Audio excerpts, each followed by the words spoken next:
بسم اللہ الرحمن الرحیم۔ دوسرے لیکچر کا ہم آغاز کرتے ہیں۔ قرآن کریم کے معانی بیان کرنا، ترجمہ اور تشریح، جس کا کورس ہے فہم قرآن۔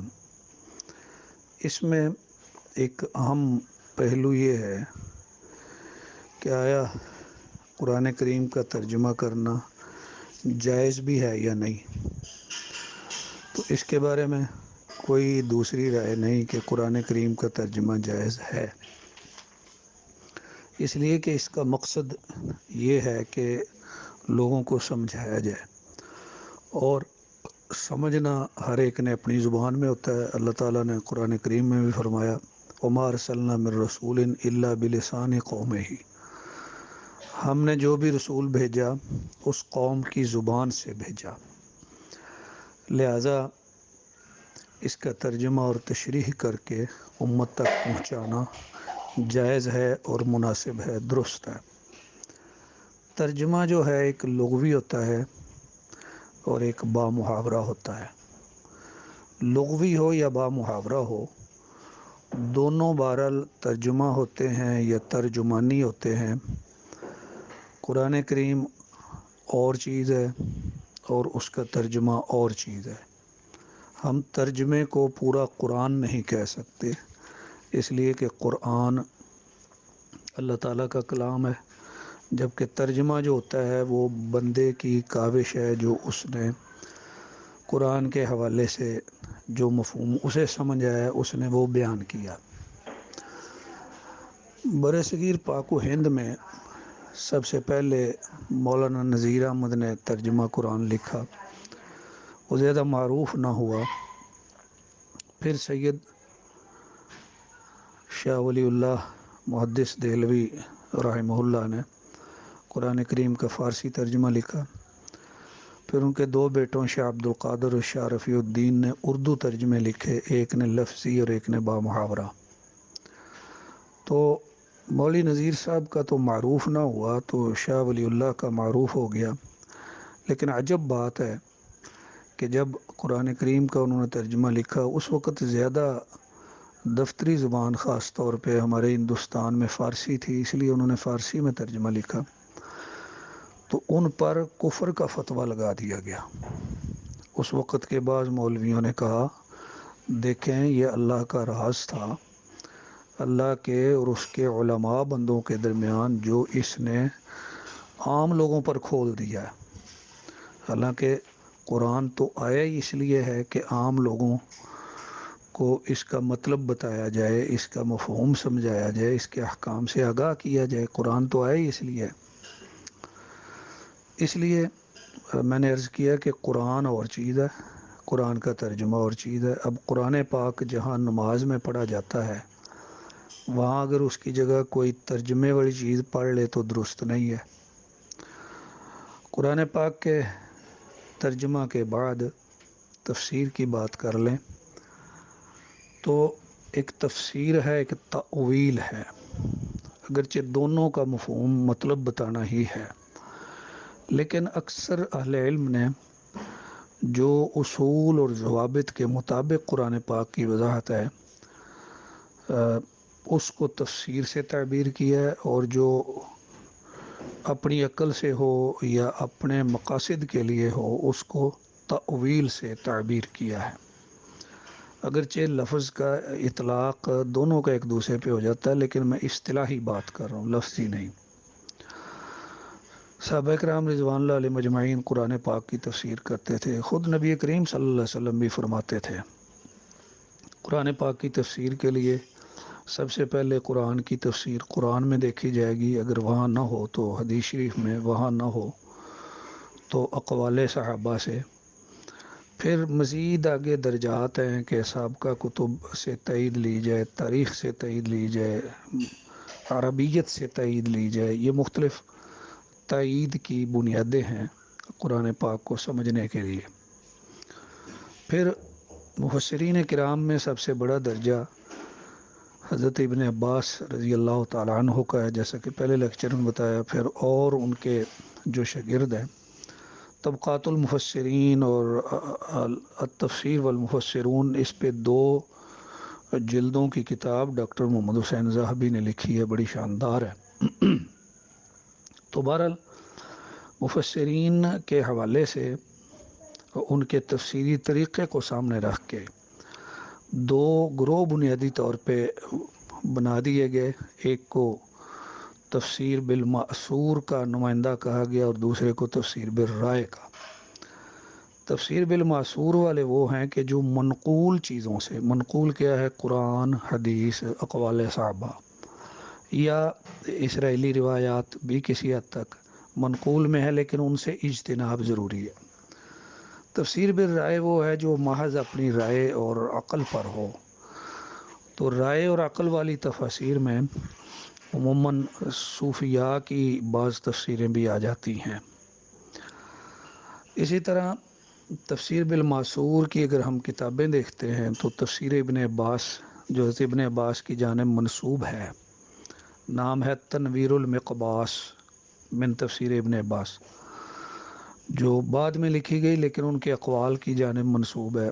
تفسیر تبری جس کا پورا نام ہے جامع البیان فی تفسیر آی القرآن۔ امام تبری کا طریقہ یہ ہے کہ ایک آیت مبارکہ لکھ کے اس میں تفسیر کرتے ہوئے اپنی سند کے ساتھ روایات مرفوع یا موقوف، یعنی نبی کریم سے یا صحابہ سے یا تابعین سے نقل کرتے ہیں۔ تو اپنی سندوں کے ساتھ تفسیر نقل کرنا یہ امتیاز ہے تفسیر تبری کا، جس کے مؤلف ہیں ابن جریر تبری۔ تو یہ تفسیر بالمأثور ہے۔ تفسیر بالمأثور میں حافظ ابن کثیر کی تفسیر بھی آ جاتی ہے اور کافی حد تک جو ہے وہ قرطبی بھی ہے، لیکن قرطبی کا ایک الگ میدان ہے جس کو احکام کہا جاتا ہے۔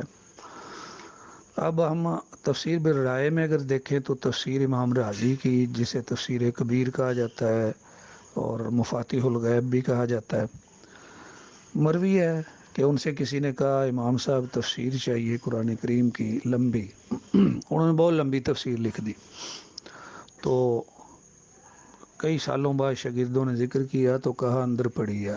شاگرد لینے کے لیے گیا تو کہا ایک نہیں کئی ساتھی جاؤ، میں نے بہت بڑی لکھی ہے۔ تو گئے تو وہ تو بہت صفحات تھے۔ انہیں کہا کہ اب آپ اس کا خلاصہ کریں۔ تو خلاصہ جو ہے اس کا 32 حصوں میں نے دیکھا ہے، 16 جلدیں ہیں، 32 حصے ہیں۔ اس کو تفسیر کبیر کہتے ہیں، لیکن اس کے بارے میں ایک عجیب بات مشہور ہے کہ کلو شیء فیہ الا تفسیر، اس میں ہر چیز ہے، تفسیر نہیں ہے۔ یعنی جس طرح تفسیر ہونی چاہیے وہ چیز نہیں ہے۔ اسی طرح ابو حیان کی تفسیر البحر المحیط ہے، وہ نحوی صرفی مسئلے حل کرتی ہے۔ امام زمخشری کی تفسیر ہے، ان کو بعض نے معتزلہ سے بھی منسوب کیا ہے۔ اسی طرح احکام القرآن کی تفسیریں ابو بکر الجساس کی اور ابن العربی کی، اور سب سے شاندار امام قرطبی کی الجامع لاحکام القرآن، بڑی شاندار تفسیر ہے۔ اسی طرح اگر ہم ذرا قریب آ جائیں اپنے زمانے کے تو امام شوکانی رحمہ اللہ کی تفسیر فتح القدیر، اس کو علوم نقلیہ اور عقلیہ کا جامع کہنا چاہیے، وہ بڑی شاندار تفسیر ہے۔ تفسیر فتح القدیر اس کے 3 حصوں کا 2 سپارے اور ایک حصہ مختلف صورتوں پر مشتمل ہے، میں نے ترجمہ کیا۔ سپارے ہیں 29واں اور 30واں الگ الگ۔ تو یہ تینوں حصے الگ الگ جلدوں میں مکتبہ اسلامیہ نے کتاب کی شکل میں شائع کیے ہیں۔ اسی طرح موجودہ دور کی تفسیر میں سید محمد رشید رضا مصری کی تفسیر المنار بھی ہے، سید قطب شہید کی تفسیر فی ظلال القرآن بھی ہے۔ یہ میں عربی کی تفسیروں کی بات کر رہا ہوں۔ اسی طرح اور بھی تفسیر کی کتابیں ہیں۔ اب ہم دیکھتے ہیں قرآن کریم کے جو علوم ہیں، علوم قرآن بھی بہت سارے ہیں۔ مثلا اعجاز القرآن، قرآن معجزہ ہے، معجزے کی تعریف، معجزے کو ثابت کرنا، اور قرآن کس طرح معجزہ ہے۔ نبی کریم صلی اللہ علیہ وسلم کی ایک حدیث ہے، فرمایا پہلے انبیاء کو اللہ تعالیٰ نے معجزات عطا فرمائے جن پر بہت سے لوگ ایمان لاتے تھے، اور مجھے جو معجزہ عطا کیا گیا وہ قرآن پاک ہے۔ اس کی طرح کسی معجزے پر لوگ ایمان نہیں لائے جتنی تعداد میں اس پر ایمان لائے ہیں۔ تو قرآن کریم کا معجزے کا پہلو، معجزہ کا مصدر اعجاز ہے، اور اعجاز کا معنی کسی کو عاجز کرنا، یعنی لوگ اس کے مقابلے سے عاجز آ گئے، تو اس میں اعجاز کے کئی انداز ہیں۔ امثال القرآن ایک قرآن کا علم ہے، اس میں مثالیں بیان کی۔ مثال ہوتا ہے کسی بات کو سمجھانا تشبیہ دے کے، اس میں مشبہ ہوتا ہے، مشبہ بھی ہوتا ہے، وجہ شبہ ہوتا ہے، اور حرف شبہ۔ تو مطلب یہ ہوتا ہے کہ ایک ایسی چیز جس کو آپ نے دیکھا بھالا ہے، سمجھا ہے، اس کی روشنی میں ایک ایسی چیز سمجھائی جائے کہ جو آپ نے نہ پہلے سنی نہ دیکھی۔ تو مثالوں کے ساتھ بات سمجھانا قرآن کریم کا بھی طریقہ ہے اور نبی کریم صلی اللہ علیہ وسلم کا بھی طریقہ ہے۔ اس علم کو امثال القرآن کہا جاتا ہے۔ ایک علم قرآن میں اقسام القرآن، یعنی قرآن کی قسمیں قرآن نے جا بجا بیان فرمائی ہیں۔ قسم کا مقصد ہوتا ہے کسی بات کی تأکید ذکر کرنا۔ اس میں قسم کھانے والے کی بھی اہمیت ہے، جس چیز کی قسم کھائی گئی ہے اس کی بھی اہمیت ہے، اور جس موضوع پہ کھائی گئی ہے اس کی بھی اہمیت ہے۔ لہذا اقسام القرآن ایک بڑا اہم علم ہے۔ امام ابن قیم رحمہ اللہ کی جانب منسوب ہے اقسام القرآن کی ایک بڑی شاندار کتاب۔ اسی طرح قرآن کریم کے مخاصمے کا علم، مناظرہ اور مجادلہ، جیسا کہ پچھلے لیکچر میں آپ نے سنا شاہ ولی اللہ نے قرآن کے جو علوم بتائے ان میں ایک علم مخاصمہ ہے۔ قرآن کا بحث اور مناظرے کا انداز، سب سے بنیادی بات قرآن نے یہ سمجھا دی کہ جس سے بھی مناظرہ مباحثہ کرنا ہو اچھے طریقے سے کریں، جھگڑا نہ کریں، دلائل پیش کریں، اور دلائل کے پیش کرنے میں اگر مخالف آپ کا کند ذہن ہے تو پھر آپ دلیل بدل کے پیش کریں۔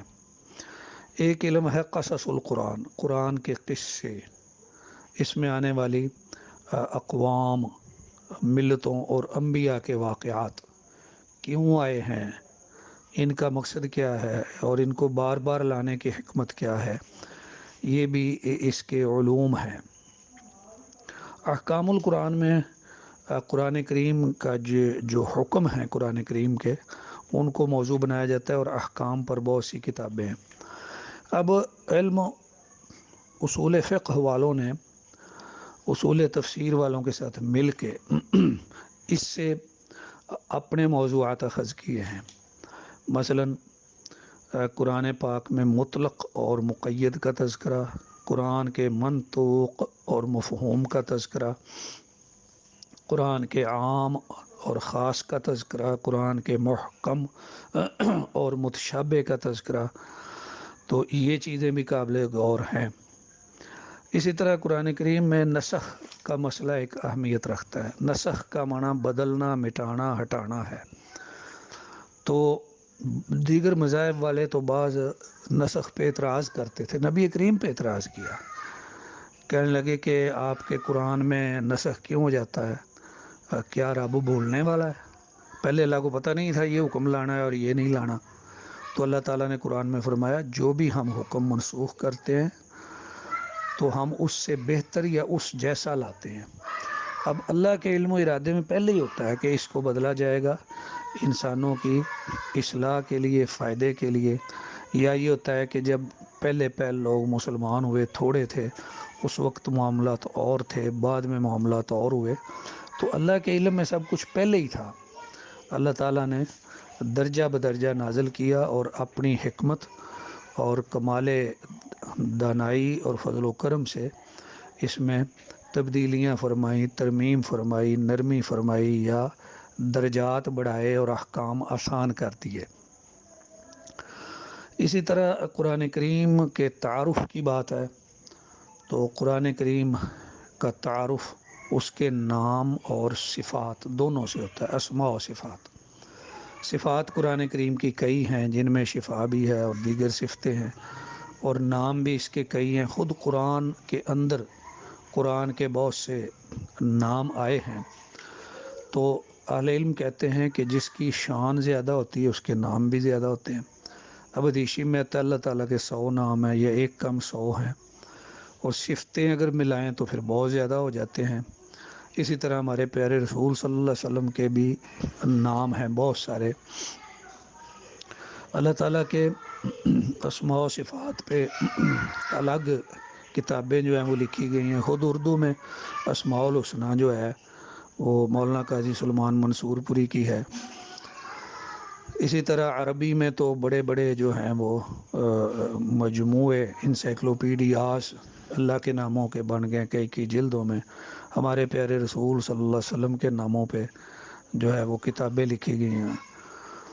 الریاض الانیقہ امام سیوطی کی ہے، فی اسماء النبی صلی اللہ علیہ وسلم خیر الخلیقہ، اور وہ دارالاحسان والے صوفی برکت علی لدھیانوی نے اسماء النبی صلی اللہ علیہ وسلم کے نام سے موٹی موٹی 5 جلدیں لکھی اردو میں، بڑی شاندار، اور انہیں میرے خیال آرٹ پیپر میں بڑی محبت کے ساتھ شائع کیا۔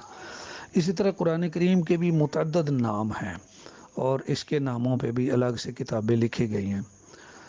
قرآن کریم اور حدیث نبوی تو ظاہر ہے کہ قرآن اللہ کا کلام ہے اور حدیث نبوی نبی کریم صلی اللہ علیہ وسلم کا کلام ہے۔ اگرچہ نبی کریم صلی اللہ علیہ وسلم اللہ کے حکم کے بغیر نہیں بولتے، لیکن حدیث نبوی اللہ کے حکم سے آپ کا بولا ہوا کلام ہوتا ہے۔ قرآن کریم اور حدیث قدسی میں فرق یہ ہوتا ہے کہ قرآن کریم کے الفاظ اور معانی دونوں اللہ کی طرف سے ہیں، اور حدیث قدسی میں جو ہیں وہ معانی اللہ تعالیٰ کے ہوتے ہیں اور الفاظ نبی کریم صلی اللہ علیہ وسلم کے ہوتے ہیں۔ اسی طرح نماز میں جہاں قرآن کریم پڑھا جا سکتا ہے وہاں حدیث قدسی نہیں پڑھی جا سکتی، جہاں نماز میں قرآن کی تلاوت کا حکم آیا ہے، اور جو قرآن کی تلاوت کا اجر و ثواب ہے وہ والا اجر و ثواب حدیث قدسی کا نہیں ہے۔ اب ایک بات یہ بھی ہے کہ قرآن آیا، اس کے الفاظ اور حروف اور معانی سب کچھ اللہ کی طرف سے ہے، یا اللہ نے جو ہے ایک مفہوم دیا ہے، اس کو اخذ کر کے حضرت جبریل نے الفاظ اپنے پاس سے بنا کے آگے پہنچا دیے؟ بعض کا یہ خیال ہے، لیکن ہمارا نقطہ نظر یہ ہے کہ الفاظ بھی اللہ کے، معانی بھی اللہ کے، حروف بھی اللہ کے۔ جبریل نے یا ہمارے پیارے نبی کریم صلی اللہ علیہ وسلم نے اپنی طرف سے اس میں کچھ بھی شامل نہیں کیا، ان کا کچھ نہیں ہے، انہوں نے پہنچایا ہے اور پوری امانت داری کے ساتھ پہنچایا ہے۔ اب ایک بات یہ ہے کہ آیا وحی کا امکان ہے؟ تو اس کا جواب یہ ہے کہ امکان ہے۔ اللہ تعالیٰ وحی فرماتے ہیں، وحی کا معنی ہوتا ہے بات پہنچانا، اور بات جو پہنچائی جاتی ہے وہ تو عام بندوں تک بھی پہنچائی جاتی ہے۔ قرآن کریم کہتا ہے اوحیٰ ربک الی النحل، تیرے رب نے شہد کی مکھی کے ذہن میں بات پہنچائی کہ اس طرح شہد بناؤ۔ اوحیٰ وَأَوْحَيْنَا إِلَىٰ أُمِّ مُوسَىٰ، ہم نے حضرت موسیٰ کی ماں کے دل میں یہ بات ڈالی کہ آپ اپنے بیٹے کو لکڑی کے ایک صندوق میں بند کریں اور دریا میں ڈال دیں۔ تو مطلب اللہ کی طرف سے کسی کے ذہن میں بات ڈالی جا سکتی ہے، تو اللہ تعالیٰ اپنے انبیاء کی طرف بات بھیجتے ہیں، اور قرآن کریم نے خود بتایا کہ اللہ تعالیٰ کسی فرشتے کے ذریعے بھیجتے ہیں یا من وراء الحجاب بھیجتے ہیں، اور اللہ تعالیٰ اپنے انبیاء کو حالت بیداری اور نیند دونوں میں بات بھیج دیتے ہیں۔ اور انبیاء کی شان یہ ہے کہ ان کا سونا بھی جاگنے کی طرح ہوتا ہے، ان کا سونا ہماری طرح سونا نہیں ہوتا۔ اب ایک بات یہ ہے کہ قرآن کریم کی صورتیں جو ہیں وہ 2 طرح کی ہیں، بنیادی تقسیم 2 ہے، مکی اور مدنی۔ مکی اور مدنی کا فرق کیا ہے؟ مکی اور مدنی میں ایک فرق تو اس طرح کیا گیا ہے کہ جو مکہ میں نازل ہوئی وہ مکی ہیں، چاہے ہجرت سے پہلے ہوں یا بعد ہوں۔ جو مدینہ میں نازل ہوئی وہ مدنی ہیں، چاہے ہجرت سے پہلے ہوں یا بعد ہوں۔ اور ایک انداز یہ ہے کہ مکہ میں جو ہجرت سے پہلے جو نازل ہوئی جہاں بھی ہوئی وہ مکی ہیں، ہجرت کے بعد جو نازل ہوئی جہاں بھی ہوئی وہ مدنی ہیں۔ چاہے آپ ہجرت کے بعد حج کے لیے مکہ شریف آئے ہوئے ہوں، جو کچھ نازل ہوا وہ مدنی کہلائے گا۔ تو مکی اور مدنی کے لحاظ سے بعض لوگوں نے اپنے نقطہ نظر کو ظاہر کیا ہے، لیکن جو ہے وہ خلاصتاً یہی بات ہے۔ اب اس میں قرآن پاک کا تفہیم کا انداز، قرآن پاک نے بات سمجھانے کے لیے جو ہے وہ اجر بیان کیا، ثواب بیان کیا، فضیلت بیان کی، نعمت بیان کی، یہ کہا کہ اللہ ایسے بندوں کو پسند کرتا ہے، اللہ ایسے بندوں پہ راضی ہوتا ہے، اللہ ایسے بندوں پہ خوش ہوتا ہے۔ یہ حکم دینے کا یا ترغیب دینے کا انداز ہے۔ ممانعت کے انداز میں کہیں کہا کہ حرام کر دیا گیا ہے، تمہارے لیے برا ہے اور تمہارے لیے یہ درست نہیں ہے، شایع نہیں ہے، جائز نہیں ہے، مناسب نہیں ہے۔ اس طرح کا انداز بھی اللہ تعالیٰ نے اختیار فرمایا۔ اب ایک بات اسباب نزول کی ہے۔ اسباب نزول یعنی جس وجہ سے آیت مبارکہ یا سورت کوئی نازل ہوئی۔ دیکھیں، ایک ہوتا ہے سبب نزول جس کی وجہ سے کوئی نازل ہوا، اور ایک یہ ہے کہ کوئی حکم آیا، کوئی واقعہ پیش آیا، اس کے ساتھ نبی کریم صلی اللہ علیہ وسلم نے یا آپ کے صحابی نے بیان کرتے ہوئے کہا کہ اس حوالے سے یہ آیت مبارکہ بھی دیکھ لیجئے، اس کا مفہوم بھی سمجھ لیجئے، تو بعد نے اس کو شان نزول سمجھ لیا۔ حالانکہ شان نزول اور چیز ہوتی ہے، ساتھ ایک حوالہ ملا دینا اور چیز ہے۔ بعض لوگ تو اتنا تکلف کرتے ہیں کہ ہر ایک کا شان نزول بنانے کی کوشش کرتے ہیں، یہ درست نہیں ہے۔ اسباب نزول بہت تھوڑے ہیں۔ پھر اگر کوئی آیت مبارکہ کا کسی کا اگر سبب نزول ہو بھی، تو ایک بڑا معروف قاعدہ ہے کہ العبرۃ بعموم اللفظ لا بخصوص السبب۔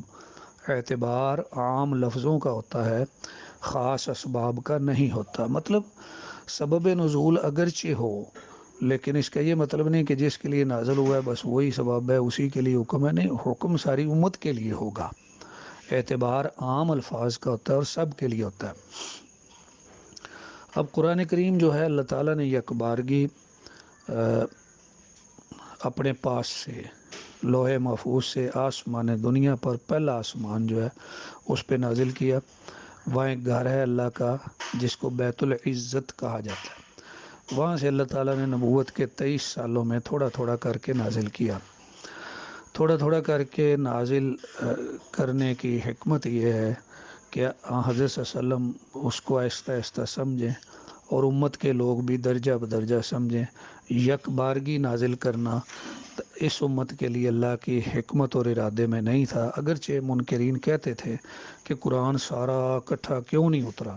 جیسے پہلی امتوں پہ کتابیں اترتی تھیں تو اللہ تعالیٰ نے اس کے مقاصد اور فوائد ذکر فرمائے کہ کیوں ہم دنیا میں تھوڑا تھوڑا کر کے اتارتے رہے۔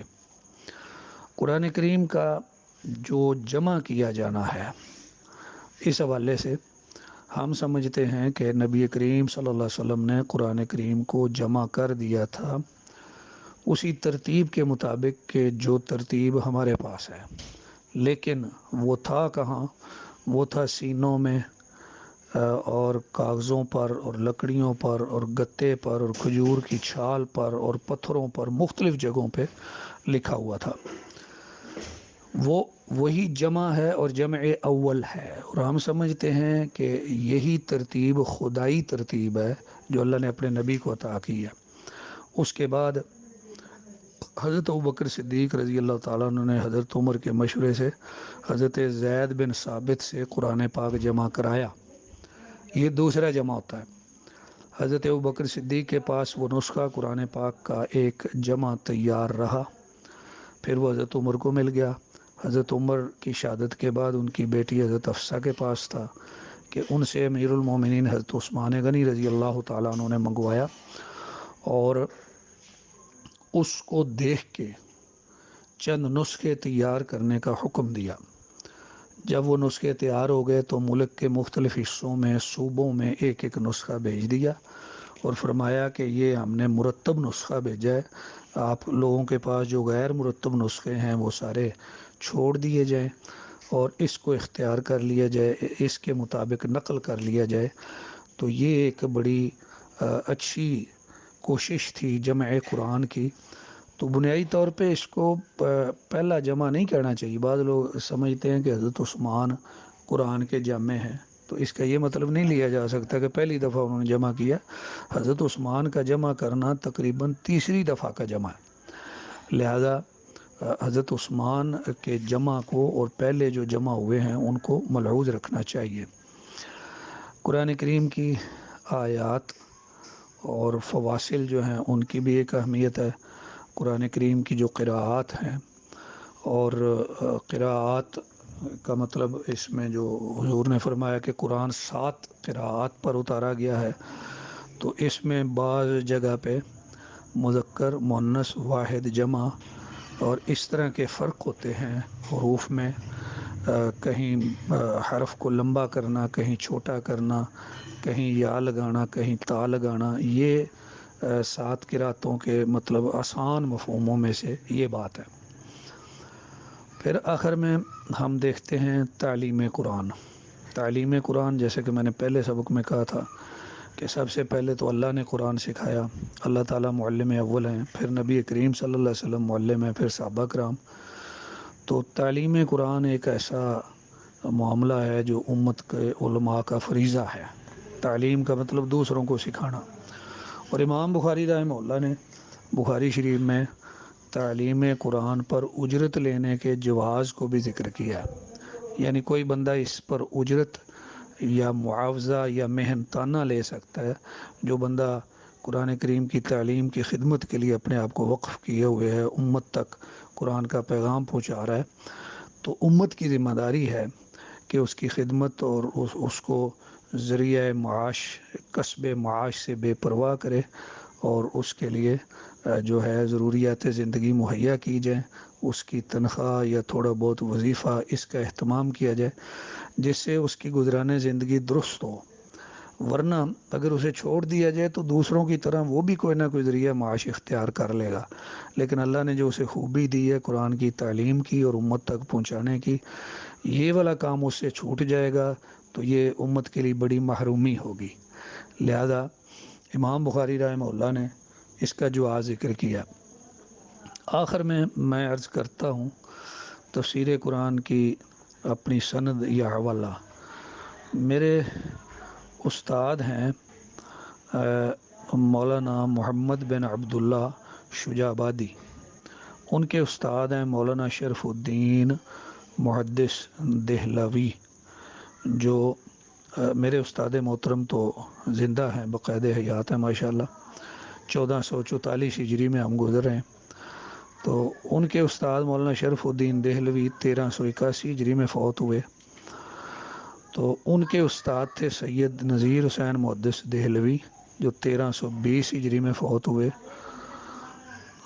اور نہیں، میں دوبارہ عرض کر رہا ہوں، میرے استاد مولانا شرف الدین دہلوی، ان کے استاد قاضی حسین بن محسن الانصاری الیمانی، ان کے استاد امام احمد بن محمد شوکانی، اور ان کے استاد امام محمد بن علی الشوکانی، جنہیں امام شوکانی کہا جاتا ہے، جن کی تفسیر فتح القدیر کا میں نے ذکر کیا۔ پہلی سند میری حدیث کی سند تھی۔ تو اس طرح میں نے اپنا سلسلہ ابھی آپ کے سامنے صرف امام شوکانی رحمہ اللہ تک ذکر کیا ہے تفسیر قرآن کریم کا۔ تو اللہ تعالیٰ سے دعا ہے کہ ہم جو آگے سلسلہ شروع کرنے والے ہیں، اللہ تعالیٰ ہمیں اس میں کامیاب فرمائے، ہم قرآن کے علوم کو اور احکام کو جس طرح ممکن ہو اچھے طریقے سے سمجھیں، اور اس کا پیغام جو ہے ہر عام و خاص تک پہنچانے کی ہم کوشش کریں۔ اللہ تعالیٰ ہمیں توفیق عطا فرمائے، آمین۔ وآخر دعوانا الحمدللہ رب العالمین۔